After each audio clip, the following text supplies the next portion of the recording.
데일리 브리핑.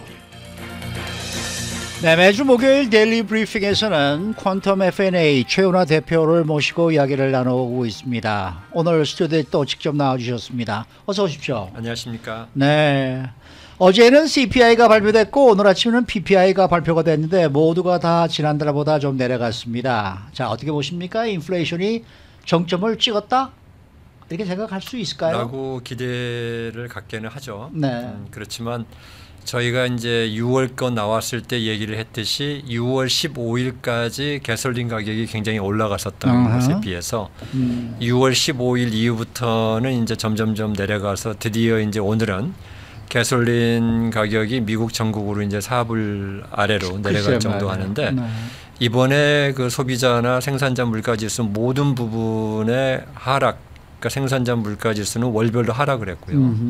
그다음에 소비자 물가지수는 변화가 없었고. 변화가 없었어요. 이제 아주 좋은 변화긴 한데 여기를 주도했던 것은 이제 가솔린 가격이에요. 네. 가솔린 가격인데 가스 가격은 또 그만큼 변동성이 또 커서 이제 이것만 가지고 어떤 추세를 진단하기에는 조금 어렵습니다. 네.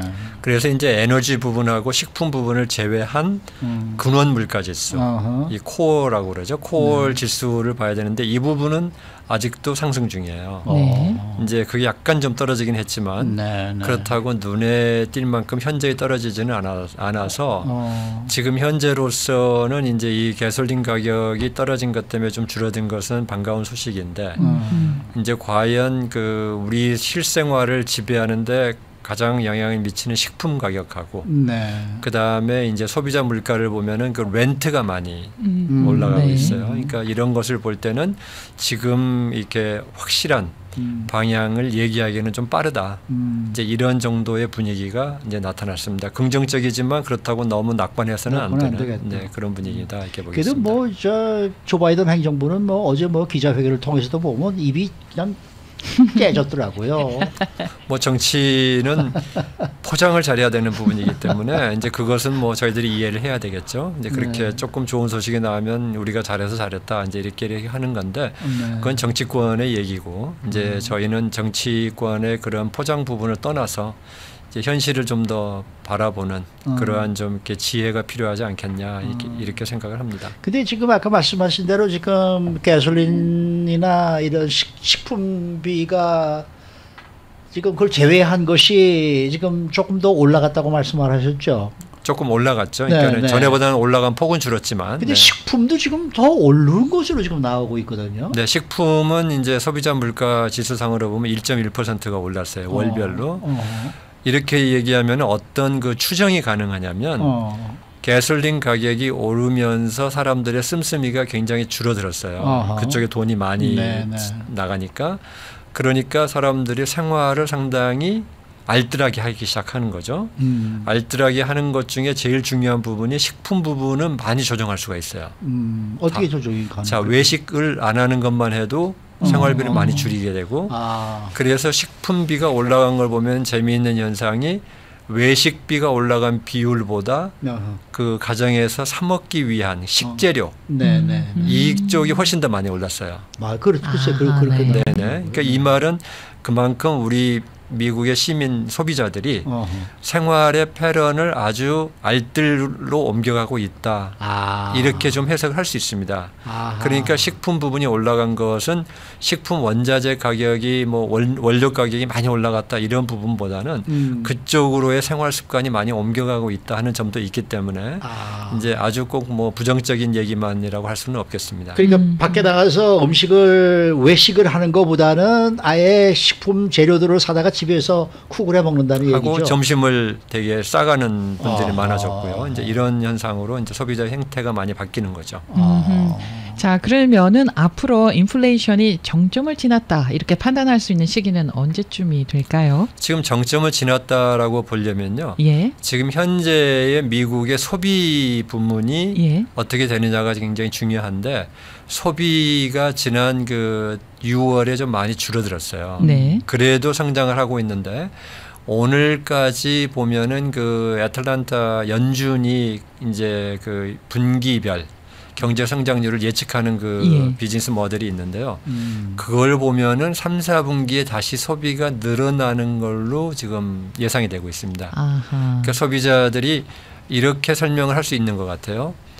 가솔린 가격이 많이 오르면서 굉장히 위축이 됐는데 이제 어느 정도 적응이 됐다 하는 부분이죠. 네. 그러면서 이제 가솔린 가격이 떨어지니까 네. 이제 그만큼 좀 소비력이 좀 복원이 되고 있는 게 아니냐 이렇게 보는 점에서 보면 이제 소비는 좀 안정적으로 성장할 수 있는 기반이 이루어졌는데 아직도 공급이 그만큼 이제 그 따라오지는 못하는 부분이 있잖아요. 근데 네. 이것도 상당히 많이 지금 쫓아왔어요.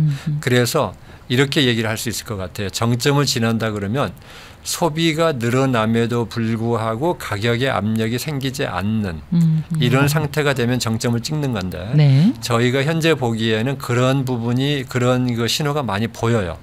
가장 대표적인 게 기업의 재고입니다. 예. 재고가 지금 많이 늘어나 있어서 이 재고를 빨리 정리를 좀 해야 됩니다. 네. 이제 그렇게 되면은 소비가 늘어도 기업들은 재고를 빨리빨리 좀 풀어내야 되기 때문에 가격을 좀 낮추는 그런 현상이 있고 실제로 지금 대형 체인들 예를 들면 월마트라든지 네. 이런 데도 보면은 그 세일 항목들이 이제 많이 나오기 시작하고 있어요. 그래서 이런 분위기는 소비자 물가 지수나 소비자 행태나 대기업들의 재고 부문을 보면은 정점에 다가왔다라고 보는 것이 상당히 지금 그 타당성이 있는 상태여서 그리고 이제 제일 중요한 건 소비자들이 이제는 돈이 풍성해서 막 쓰는 그런 분위기는 거의 없어진 거죠. 그렇죠. 네, 없어졌기 때문에 예. 이제 정점이 다가올 가능성은 굉장히 높다 이렇게 평가할 수 있습니다. 그러면은 지금까지 뭐 연방준비제도는 뭐 금리 인상도 아주 공격적으로 해왔고 뭐 이런 식으로 해왔습니다. 이러한 연준의 지금까지의 정책이 효과가 있었다고 이렇게 봐야 되는 건가요? 그러면은 상당히 어려운 그 질문인데요. 이제 이렇게 설명할 수 있어요. 연준이 없었다고 하면 인플레이션이 안 잡혔겠느냐라는 이 질문으로 저희가 돌아가 보면 인플레이션을 잡는 가장 중요한 역할은 가격이 오르는 것 때문에 소비자 심리가 위축이 되는 거거든요. 네. 그 부분만 따지고 보면은 연준이 없었다고 해도 인플레이션이 어느 정도 수그러들 수 있어요. 그렇죠, 그렇죠, 네. 그렇겠죠. 그런데 만약에 연준이 이런 와중에서 돈을 풀기를 중단하거나 중단하지 않았거나 금리를 올리지 않았다면 이게 속도가 좀 더디지 않았을까라고 그런 면에서의 연준의 역할을 저희들이 이제 좀 평가를 해야 되는데요.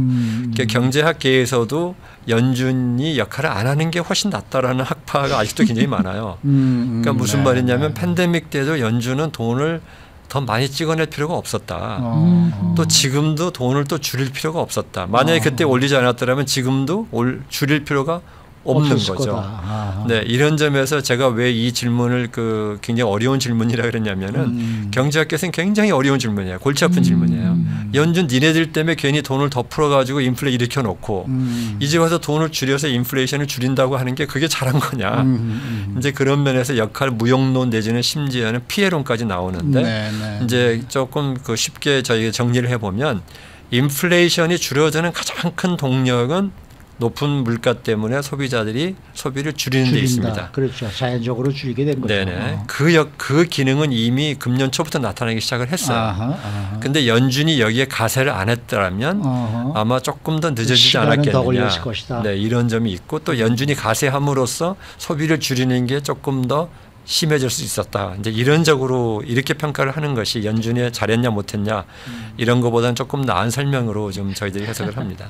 저는 이렇게 멋있고 힘든 질문만 합니다. 어쨌든 겪어야 되는 일이었던 거네요. 그렇죠. 겪어야 됐던 일인데 네. 이 방송 시간이 짧기 때문에 저희가 길게 얘기는 못하지만 이 연준의 돈을 늘리고 줄이고에 대해서 저희들이 경제학 공부할 때도 그렇고 지금도 그렇고 아주 정말로 난상토론이에요. 연준은 가만히 있는 게 제일 좋다. 그 뭐 역사적으로 너무나 유명하신 우리 밀턴 프리드만 교수 같은 분들은 연준은 매년 2%만 돈을 늘리고 아무것도 하지 마라. 이렇게까지 주장을 하세요. 모든 것은 자연적으로 가는 게 낫다.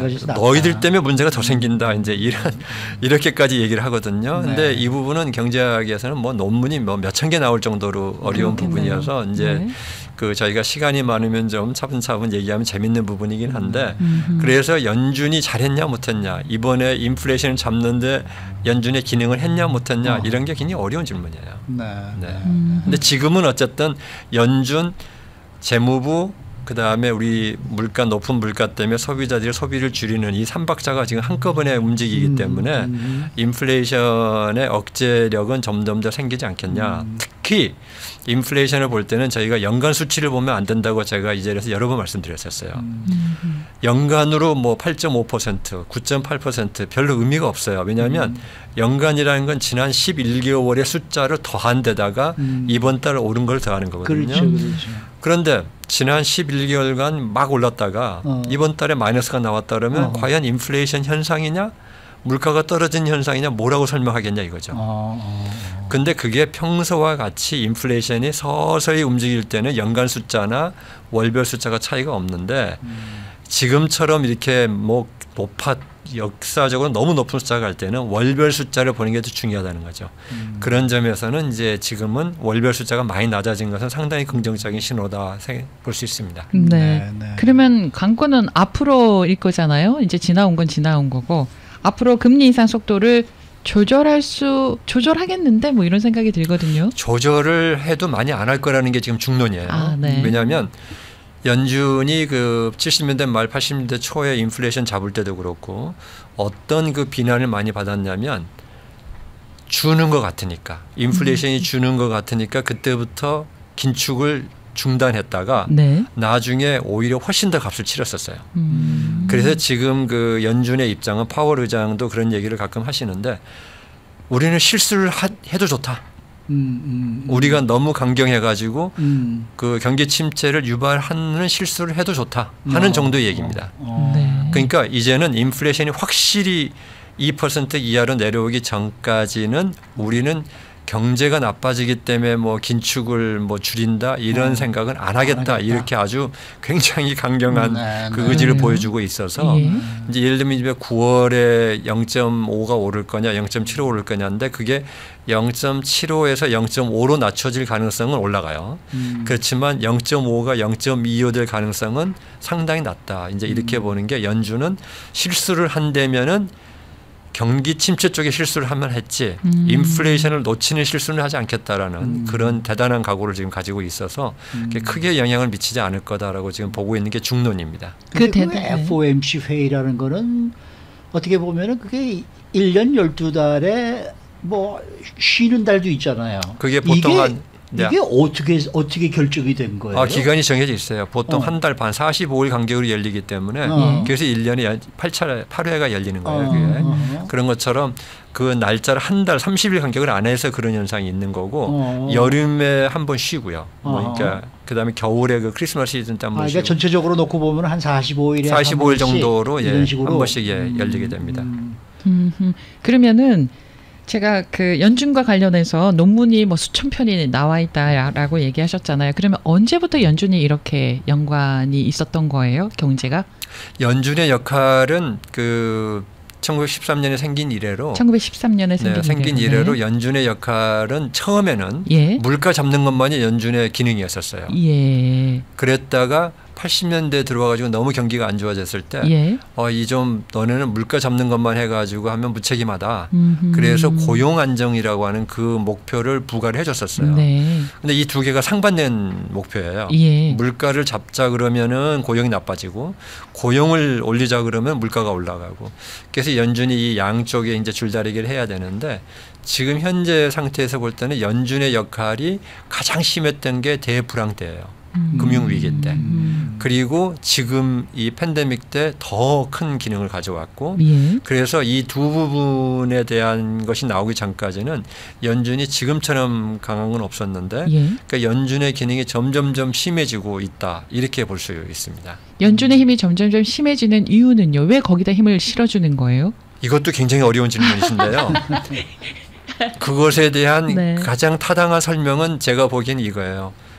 미국 경제가 노세기에 빠졌다라고 하는 것 때문에 그다음에 미국 경제가 신자유주의 물결 이후에는요 금융 중심의 경제예요. 미국이 생산이 거의 없는 나라예요. 네. 금융 중심으로 가다 보니까 미국은 금융 가지고 경기가 올랐다 내렸다 하는 그런 성향이 강해지면서 지금 노세 현상에 들어가기 때문에 이 세계 경제를 이끄는 세계의 은행 역할을 하면서 연준의 기능으로 미국이 지금 생명력을 유지하고 있다. 이렇게 네. 설명을 하는 것이 제가 듣기에는 가장 타당한 설명입니다. 생명력을 유지하고 있으니 앞으로도 계속 생명력을 유지하려면 이 기운을 계속 가지고 가야 되겠네요. 연준을 그렇게 중심으로 해서. 잘된 역사는 별로 없어요. 아이고, 그러니까 그러면은. 세계의 제국이라고 하는 네덜란드 예. 제국이라든지 영국 제국이라든지 이런 데들이 몰락하는 과정을 보시면은요.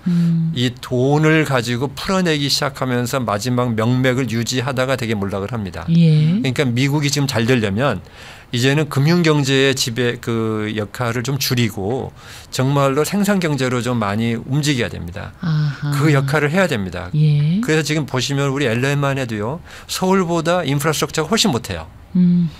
하다못해 다운타운에 지하철만 가보셔도 굉장히 더러워요. 맞아요. 한국의 지하철 보시면은 깨끗해요. 그렇죠. 이만큼 지금 미국이 노쇠해지고 있는 거예요. 그런데 왜 미국이 세계에서도 제일 강한 국가냐? 이 금융경제 때문에 그래요. 그러니까 지금이라도 미국이 잘 되려면 미국의 인프라스트럭처가 늘리고 예. 그다음에 기술 경제에 대한 그 지원이 많이 이루어져서 이쪽으로 좀 이노베이션이 많이 일어나고 생산이 많이 일어나고 이쪽으로 가야 된다 하는 것이 그런 그 얘기가 많이 나오는 이유가 제국의 몰락을 안 하려면 결국은 생산에 달려 있다. 이제 이쪽으로 좀 의견들이 있는 겁니다. 경제 전문가들도 그걸 다 알 거잖아요. 아는데 그 현재의 맛을 못 버리죠. 그러니까 정부 입장이나 네. 미국의 기업들 입장이나 이번에 팬데믹 때도 보시면 가장 성장하고 돈을 많이 번 부분이 어디냐면 금융이에요. 그런데 금융은 사실 부가가치를 창출하는 게 아니거든요. 그렇죠. 네, 그러니까, 맞아요. 네, 그러니까 이게 약간 좀 왜곡돼 있는 현상이 있는 거죠. 그래서 좀 이런 부분에서는 이 바이든 행정부도 지금 자꾸 미국으로 생산을 끌어오겠다. 네네. 이런 부분들은 굉장히 바람직한 방향이고 네. 특히 그 기후 부분을 통한 재생에너지 같은 부분은 앞으로의 성장 산업이에요. 네네. 이런 부분이 미국이 앞으로 주도적인 역할을 한다든가 하면은 그 재생의 기회는 얼마든지 있습니다. 네. 어쨌든 어제 오늘 발표된 두 지표가 좀 이렇게 보면은 긍정적으로 우리는 봐야 되겠습니까? 그렇습니다. 그렇죠. 네네. 네. 예. 그러니까 제대로 지금 가고 있다. 제대로 가고 있는 그런 그런 게 좋겠다. 맞습니다. 네, 그런 추세입니다. 말씀 잘 들었습니다. 감사합니다. 네, 오늘 퀀텀 F&A 최은하 대표와 함께했습니다.